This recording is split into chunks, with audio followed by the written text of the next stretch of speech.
Hey everyone, welcome to this explainer where we're going to break down the exact blueprint of a profitable, bootstrap startup built with literally almost zero investment. We hear so many stories out there about founders needing millions in seed funding just to get a single idea off the ground. But today, we're looking at a fascinating case study that completely flips that script. It's a story of pure engineering ingenuity, solving a highly specific problem and scaling it incredibly smartly. So, the big question: can you actually launch a profitable tech startup with almost zero investment? Well, let's dive right into it because we have a real-world masterclass from developer Vicky Kumar that proves you absolutely can.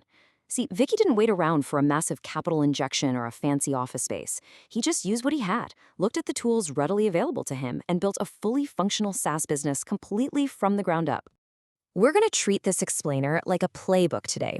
We'll be quickly hitting 5 key steps: the zero investment startup myth, the 24/7 streaming problem, a cloud-based solution, mastering micro-budget ads, and finally, lessons for bootstrapped founders.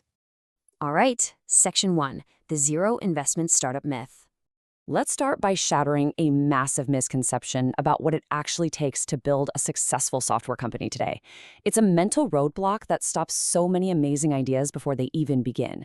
Just look at the stark contrast between that typical Silicon Valley dream and the gritty reality of what Vicky Kumar actually used to launch his SaaS.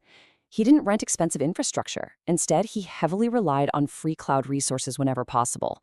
I'm talking Oracle Cloud free tier VPS instances for testing, free hosting plans for landing pages, and promotional domain offers. He didn't outsource development either. He just built it himself. His biggest expenses? Literally just domain registration, an internet connection, and some tiny Instagram ad campaigns. It was just him, a laptop, and sheer determination.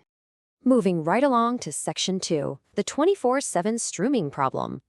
A startup is absolutely nothing without a real problem to solve, right? You can't just build technology for the sake of it. There needs to be a hungry audience. Look at these diverse creators across YouTube. They all share this intense desire to run constant 24/7 live streams using pre-recorded videos. Think about those lo-fi beats to study to channels or round-the-clock news and devotional streams. The demand for continuous broadcasting is massive because it keeps their channels active and highly visible even when the creator is completely offline or fast asleep. And this right here is the absolute bottleneck. Before the solution came along, you essentially had to burn out your local computer hardware and understand complex Linux servers just to stay live. Running a stream traditionally means keeping a dedicated computer powered on, processing heavy video data, and generating heat literally around the clock. Plus, let's be real, most creators are not technical. They don't know how to use complex video processing tools like FFmpeg, and managing a Docker deployment totally out of the question for them. It's an expensive and wildly impractical headache.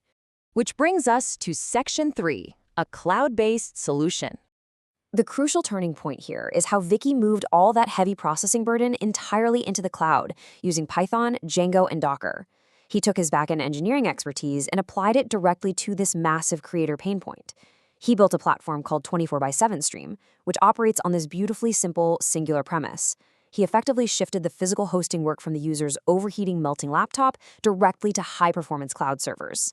He even went ahead and created a companion Android application so creators could manage these streams right from their phones, giving them mobile media uploads and real-time monitoring without ever having to touch a command line. Look how ridiculously simple this is for the end user. No command lines, no melting hardware, just 3 easy steps to connect a YouTube stream key and let the cloud servers take over. A user gets an instant login via WhatsApp. They upload their video files directly to their private dashboard with a super simple click and select interface, and they just hit Start Stream. The secure handshake is made using their YouTube stream key, and boom, suddenly they are broadcasting indefinitely. Okay, Section 4, mastering micro-budget ads. Just when you think the tech is the whole story, we arrive at the absolute hardest part for any solo founder: getting paying customers without a marketing budget. This is where so many incredible products completely fail. Vicky absolutely nailed it when he said, "Digital marketing can feel like throwing money into a black hole if you don't configure your parameters correctly." As a back-end engineer, he realized he needed to treat Meta's advertising algorithm exactly like a predictable system of code.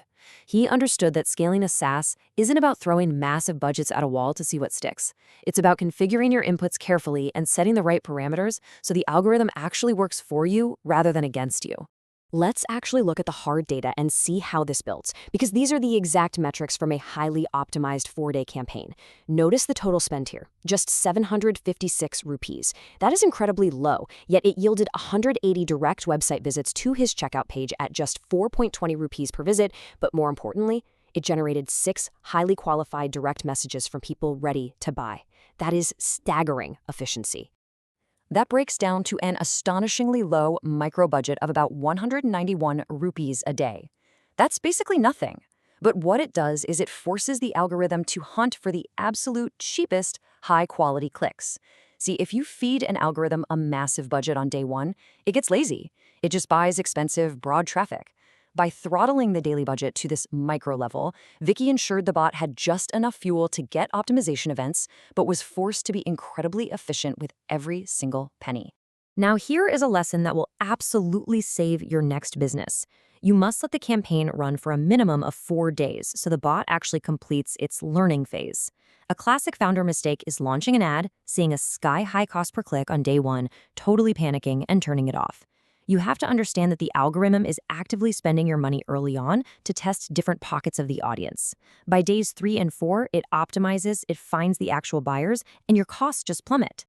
To ensure that 191 rupees wasn't just burning away, he completely abandoned broad targeting and leveraged a lookalike audience to strictly target the 18 to 34 demographic in high-volume regions.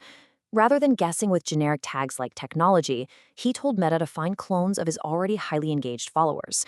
This locked his traffic precisely into regions like Maharashtra and Uttar Pradesh, completely eliminating wasted ad spend on irrelevant demographics. Beyond just the 180 clicks, this hyper-efficient targeting also unlocked some incredible hidden ROI through organic shares, saves, and direct messages. The target audience was literally sending his ad to their friends for free. And those 9 saves are absolutely crucial because high-ticket software purchases often don't happen immediately on a mobile phone, right? Users save it to complete the checkout later on their PC. Finally, Section 5, Lessons for Bootstrapped Founders. Let's bring this masterclass home by distilling the core lessons any aspiring entrepreneur should take away from this journey. This isn't just about streaming software. These are fundamental truths of modern business building. First off, people don't buy software, they buy solutions. So get your MVP out there to validate the problem immediately. If Vicky had waited for perfect branding or perfect funding, 24/7 Stream would never have launched. He recognized that validating the problem, the fact that creators couldn't keep their laptops on all day, was far more important than having a flawless architectural build on day one. Second takeaway, trust matters way more than the underlying tech. Building customer trust is what turns a free website into a real actual business. That's exactly why Vicky spent $125 on verification instead of relying on sketchy free domains. Customers ultimately care more about reliability, solid support, and clear communication than they do about whether you use Django or some other framework. Setting up professional emails shows visitors they are dealing with a legitimate entity, and that goes a really long way. Third, you've got to structure your business to scale predictably without drowning yourself in massive upfront infrastructure costs. Vicky engineered a brilliant setup here. The customer purchases a virtual private server, or VPS, and he simply deploys his private Docker image and configures the dashboard for them. The customer gets dedicated performance and full ownership, and Vicky entirely avoids massive server bills and high operational risk. It's a total win-win. And remember, growth isn't overnight. Small wins compound. Offering free trials and achieving tiny compounding victories builds the necessary momentum to actually scale. Giving users a free trial allows them to verify the video quality and cloud reliability completely for themselves. Once they see it works seamlessly, trust spikes. And one happy customer quickly becomes 3, 3 becomes 10, and eventually the momentum becomes unstoppable. Vicky Kumar proved that with just a laptop, a decent internet connection, and a deep understanding of your customers' real pain points, the barrier to entry has quite literally never been lower. Stop waiting for perfect conditions and start building.